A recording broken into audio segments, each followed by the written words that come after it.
Bienvenidos una vez más a su programa Visión RDN, con la conducción de Ariel Lara, bajo la producción de Josefa Díaz. Hoy traemos diversos temas en materia internacional, por eso vamos a hacer un conversatorio con dos amigos que dominan con amplitud las noticias internacionales o los temas internacionales. Con ellos vamos a hacer un conversatorio. A mi lado está el licenciado Juan de Dios, quien es analista político internacional, y nos acompaña Yacel Román, analista político internacional. ¿Cómo van los ánimos? Muchas gracias, hermano. Es un placer estar en tu programa otra vez. Y en el mundo de las ideas creo que debe ser expresado a través del debate de las ideas y racionalizando el pensamiento en sí mismo. Igual, bastante agradecido de nuevamente tener la oportunidad de compartir no solamente con Ariel, sino también con lo que es esa audiencia que nos concede el honor de acompañarnos durante esta conversación que estoy seguro será bastante edificante para todos. Claro. Quiero que antes que todo se suscriban al canal Visión RDN.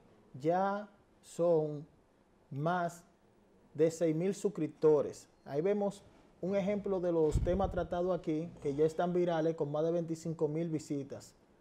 Entonces yo quiero que ustedes se suscriban, le den a la campanita y estos programas les van a llegar en tiempo real por la red social de YouTube. Ahora vamos a venir aquí. Señores, vamos a hacer este conversatorio y enfocarlo en América del Sur, en Venezuela. Me gustaría ver su posición ante lo que dijo el secretario de Estado de los Estados Unidos, Mike Pompeo, que expresó también él tuvo una reunión con Jair Bolsonaro, el presidente de Brasil, y dijo que puede haber una base militar y apoya una rebeldía en Venezuela. En el caso de Nicolás Maduro, puede tener, ustedes como analistas internacionales que han estudiado la historia, puede tener un final trágico como Gaddafi o Saddam Hussein o otro final.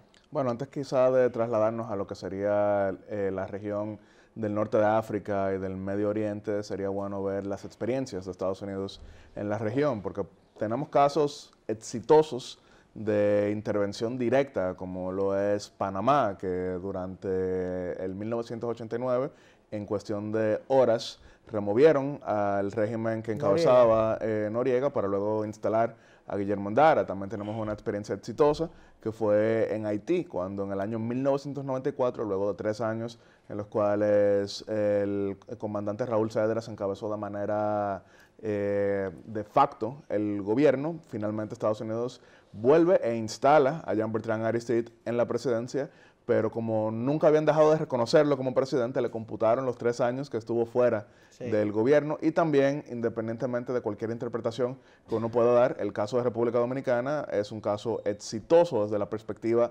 norteamericana. ¿Por qué exitoso? Tomando en cuenta que, a diferencia de otros países que vivieron guerras civiles y que al día de hoy siguen bastante polarizados, siguen con divisiones notables, República Dominicana es un país que no exhibe esas situaciones del resto de la región. Ahora, casos negativos en los cuales fracasó esa participación norteamericana desde el punto de vista de los resultados, no de las intenciones. El caso emblemático es Nicaragua, donde recordaremos que la crisis Irán-Contra en los 80, cuando el gobierno estadounidense quiso financiar a los sectores que se oponían al gobierno sandinista de Daniel Ortega, lo que terminó fue empeorando la situación, y al día de hoy ahí sigue Daniel Ortega en el gobierno con mucho más poder de lo que tenía en ese momento. También el caso del Triángulo Norte centroamericano, donde de manera indirecta el gobierno en Washington terminó apoyando a lo que eran los sectores que combatían a las guerrillas comunistas, pero terminaron siendo estos países los más violentos del mundo fuera de guerra, porque esa situación de conflicto civil interno se tradujo en lo que ven hoy en día El Salvador, Honduras y Guatemala. Entonces, que de ahí salen los famosos Mara también. En gran medida, porque el tema es que la parte de delincuencia pasó de ser un conflicto político a ser un conflicto social, porque obviamente se desmovilizan las guerrillas, pero sigue siendo una sociedad armada y sigue siendo una sociedad que vio en carne propia lo que es digamos, la violencia. E incluso los índices de muertes violentas hoy en día están al mismo nivel de la guerra civil, pero ahí por eso ponía casos exitosos y casos de resultados no óptimos. Entonces, en Venezuela sucede algo, y es que cada uno de estos países que he mencionado tiene una, digamos, composición similar, y es que todos han sido países relativamente pequeños, algunos más, algunos menos. Venezuela no es un país pequeño. Venezuela no solamente desde el punto de vista de la población, sino desde el punto de vista del territorio, es un país bastante amplio. Entonces, por eso, hablar de un conflicto ya claramente armado, eso difícilmente puede ser analizado como claramente artífice de una salida exitosa en Venezuela. Lo resalto porque si bien pareciera que esa es la última alternativa que existe para remover a la dictadura castrochavista, que no lo dice Yatzel Román, lo dice todo concepto internacional de que ya la última ilusión que le quedaba de legalidad la perdió el 10 de enero cuando juramenta, pero en base a unas elecciones desconocidas por la mayor parte de la comunidad internacional. Sin embargo, yo sigo pensando que lo ideal es una salida pactada. ¿Eso quiere decir un pacto con Nicolás Maduro? No necesariamente, porque cuando hemos visto buena parte de lo que es la historia regional, hemos notado que los procesos de transición se han dado con participación de sectores dentro de lo que ha sido oficialismo. Un caso muy notable es Paraguay. Por ejemplo, durante alrededor de 37 años, ese país fue regido por Alfredo Stroessner. Pero ¿quién sustituye a Stroessner y a su sector oficialista? Andrés Rodríguez, que era su concuño, era su lugarteniente y también era representante del Partido Colorado, que sigue siendo el de gobierno hoy en día. Lo que hizo fue que pasó de ser un régimen militar a ser un régimen ya, digamos, no óptimo en lo democrático, pero que avanza en ese sentido. Entonces yo por eso sigo pensando que vale la pena llegar a acuerdos.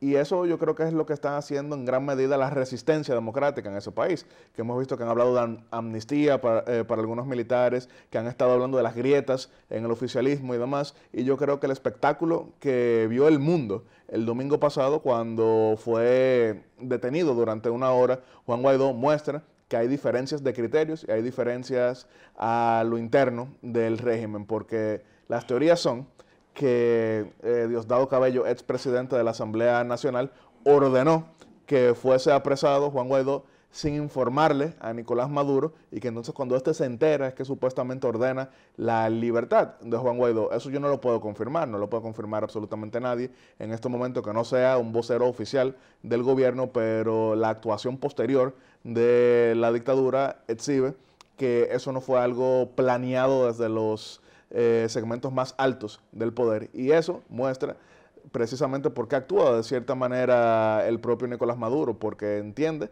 precisamente que la mayor amenaza a su permanencia en el poder viene desde adentro, no desde afuera, y lo importante sería que quienes están afuera entiendan que adentro pueden tener aliados quizá no ideológicos, quizá no necesariamente aliados en todo criterio, pero sí que compartan la meta de desplazar a esta dictadura, algo que no es inédito, vuelvo y digo, en la región, e incluso desde la propia fundación de algunos países hemos visto que las independencias se lograban mediante unidad de sectores que no tenían la misma meta, pero que coincidían en una. Entonces yo sí creo que eso es algo a lo cual se está acercando Venezuela y que esperemos que efectivamente lo logre, porque la situación que vive ese país hermano es lamentable, pero además sigue afectando al resto de la región, porque el éxodo venezolano que se está viendo ha permeado en gran parte de la región, en algunos más, algunos menos, 2 millones en Colombia, cientos de miles en Chile y Argentina, 80.000 en República Dominicana, 7% de la población en Panamá. Es una crisis política, social y económica que la región debe precisamente decidir estar del lado correcto de la historia, como lo han decidido la mayoría de gobiernos. Ok, Juan. Sí, haciendo una apología con el compañero Yatzel Román, creo que él tiene razón, pero hay que decir algo contra lo que usted dice, hablando sobre lo que se llama, que puede desencadenar un conflicto hasta a un magnicidio, que en el año 1950 se da un magnicidio en Venezuela con Carlos Delgado Chalbú. Lo matan en el presidente, un grupo militar es secuestrado por un señor llamado Marco Pérez Jiménez, que más adelante se convierte en presidente, junto con un señor llamado Germán Framerich. en el año 1952 llega al poder Marcos Pérez Jiménez. Pero ¿qué sucede? A lo largo de la historia nosotros hemos reconocido que Venezuela ha aportado a la democracia en la región. Y si bien es cierto que la democracia ha sido buena en muchas dificultades y también ha sido buena como un Estado de derecho y democrático, nosotros hoy vemos que Venezuela ha aparentado a contribuir hacia una dictadura. En el año 1953 se da la dictadura de Marcos Pérez Jiménez. Con la dictadura de Marcos Pérez Jiménez llegan las grandes bonanzas, los sectores militares operan el poder en Venezuela hasta el año 1958, con lo que se llama el Pacto Punto Fijo. El Pacto Punto Fijo fue que amarraron los sectores políticos de Venezuela, ADECO y el COPEIS, junto con Rafael Caldera, junto con Rómulo Betancourt y otros jóvenes que participaban en la política. Y llegaron a un acuerdo de derrocar al presidente el 23 de enero del año 1958. Pero ese 23 de enero que nosotros estamos esperando, se convocó actualmente lo que se llama un paro, para un día simbólico en Venezuela, que se cumple el 61 aniversario del derrocamiento del general Marcos Pérez Jiménez. Ahí entonces empieza la democracia otra vez. El primer hombre ganado las elecciones en 1958 fue Rómulo Betancourt. Pero con Rómulo Betancourt nació la Constitución del año 1961. La Constitución del año 1961 ya reconocía los derechos democráticos, reconocía el voto de la mujer del año 1948, lo ratificó después el gobierno de Rómulo Gallego. En el año 1960 la democracia operó otra vez con el ADECO, con Raúl Leoni, y con Leoni se llegan a algunos, identificó vincular la guerrilla entre los partidos políticos. El Partido Comunista se apacigua entre las guerras políticas que había en Venezuela.